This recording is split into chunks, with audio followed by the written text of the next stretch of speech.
Hi everyone, it's James from Attracts here. And today I'm going to be talking about building the business case for a career site system. All the content of this presentation is encapsulated in the first of our ebooks in the three-part series entitled Building the Business Case for a Career Site System, and that will be available as a download at the end of this presentation. Please look out for parts 2 and part 3. Part 2 is the features and functionality of the career site system. Part 3 is measuring return on investment for a career site system. Parts 2 and 3 will be out very soon.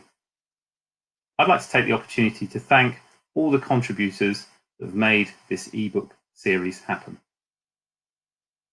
But first, a little bit about me. I've worked in recruitment technology and subsequently HR technology for the last 20 years.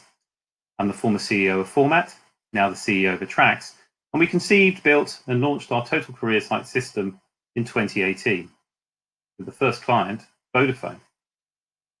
Since then, we've refocused the business on global talent attraction market and completed the rebrand to Attracts in 2020. Before we discuss the particulars of the business planning process, I'm going to tell you something that you probably know already. And that is, career sites are powered by specialist HR technology. They're not just creative projects. I know this. You guys probably know this. However, many of the stakeholders to whom you're presenting your business plan, decision maker, perhaps the ultimate decision maker, has a very different view of the career site. They may view it as a creative project, something that takes 6 months to conceive, 12 to 18 months to build, and has a shelf life of probably 3 years before it goes out of date. During that time, if any updates are made, they're seen as just another creative mini project. Alternatively, they may view the career page as another tab on the corporate career site. This really devalues the value of the career site and is very strange considering most organizations spend a great deal of money every year on recruitment advertising and sourcing. To direct them just simply to a career page doesn't make sense. So we're in the business of changing people's mindsets, potentially even blowing their minds. And in my experience, blowing people's minds is not necessarily the best thing for a business plan. We need to address fact, reason, and logic. Before we move on, I think it's really important to look at the context of the career site in a post-pandemic world. The good news is the career site has just got more important. Let's look at the context. Recruitment advertising, the number of jobs being posted to job boards, Indeed, LinkedIn, is probably going to reduce over the next few months. The number of candidates available, sadly, in most sectors, is probably going to increase over the next few months. And for sure, most talent attraction departments will be asked to do more for less budget. So within that context, why is a career site more important? Well, if your career site wasn't the focal point for all your employer brand engagement before, it sure is now. You're going to have far more eyes on your career site because there are going to be more candidates available. And actually, it's going to be the most important piece of real estate. If you think about it, because you're probably going to have less budget, it's certainly the case that you're going to get more traffic to your career site, less from the likes of Indeed and LinkedIn. That itself is a great thing. Because your digital advertising budgets are going to be cut, it's also the case that you want to leverage free advertising sources. So you want to ensure your career site is really well optimized, both the jobs and the content, for Google, organic listings, and Google for Jobs.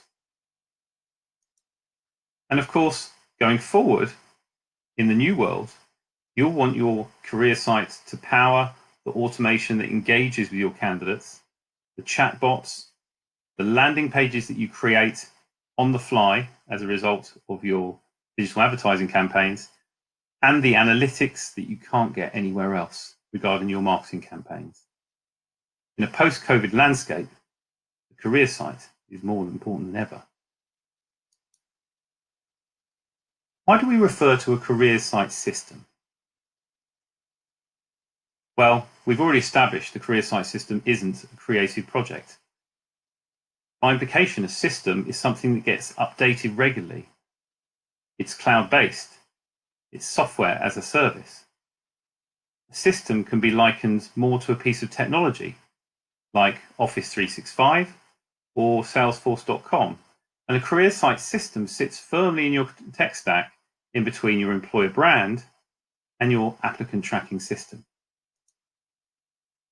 So it's not a creative project, but it does target the most valuable candidates. This is absolutely vital in a post-COVID landscape where you're going to have more eyes on your brand and more candidates to choose from. It's essential your career site is capable of being able to wheedle out the most valuable candidates. It also has a seamless applicant tracking system integration, which means jobs are posted from the ATS seamlessly in real time, and that candidates are also posted with their information and their applications back into the ATS in a seamless real-time way. Career site system enables you to leverage organic Google advertising, both Google for Jobs and organic listings.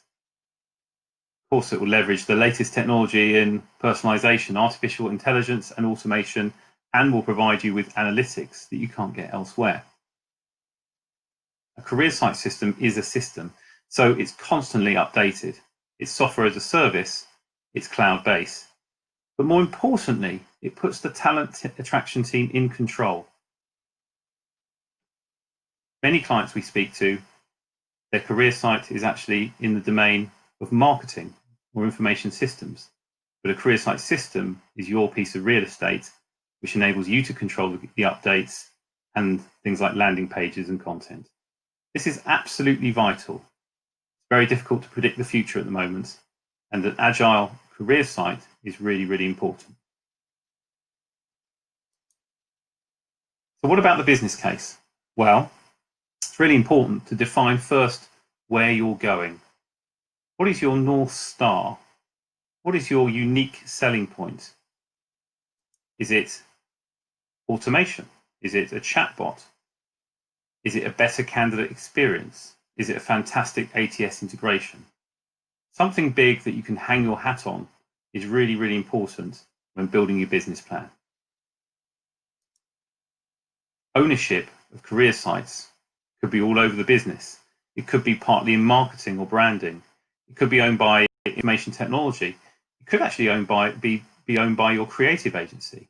So you need to establish ownership, take hold of that ownership yourself, but also collaborate with the other stakeholders. This is key. Get all the internal stakeholders on board from the beginning of the process. The power of persuasion. You need to tell the story. And don't think about the story just from the talent attraction perspective, but also from that of the candidates. That in itself is a very persuasive story. Put the decision maker into the candidate's shoes and highlight the new career site functionalities. Showing return on investment is absolutely vital, but so is highlighting poor value. Demonstrate why the career site will be cost effective, but also demonstrate the monetary value of a bad candidate experience. Finally, there will be many stakeholders in the room who will be asking the question, why don't we just use the applicant tracking systems off the shelf career site? These tend to be modules which suffer from extreme underinvestment because they're not core to the ATS's product set. So you need to explain that most ATSs are usually just job listing pages. That's very different from a fully branded and customizable career site. So I want to end now just on a story about how we put this business planning into practice. This is Vittorio. He's the former CEO of Vodafone Group. And during his tenure, he adhered to 3 values across the business for all his customers, whether they be people buying mobile phones or prospective employees.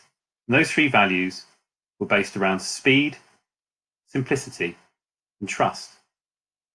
Nick Thompson, now of IBM, formerly of Vodafone Group, presented his business plan in the way I have done to you today. Vittorio said, "We've broken the promise of speed, simplicity, and trust for our customers." He took one look at the business plan and said, "I've seen it, I like it, I want it." And because of the CEO sponsorship, they ended up with a brand new career site within 12 weeks. The time to complete an application was down from 8 minutes to 2 minutes. 75% of candidates completed their application with an amazing 24% conversion rate. Thank you very much for listening to me today. I really hope you enjoyed it. Please download the ebook here and look out for parts 2 and part 3 very soon. Thanks for listening.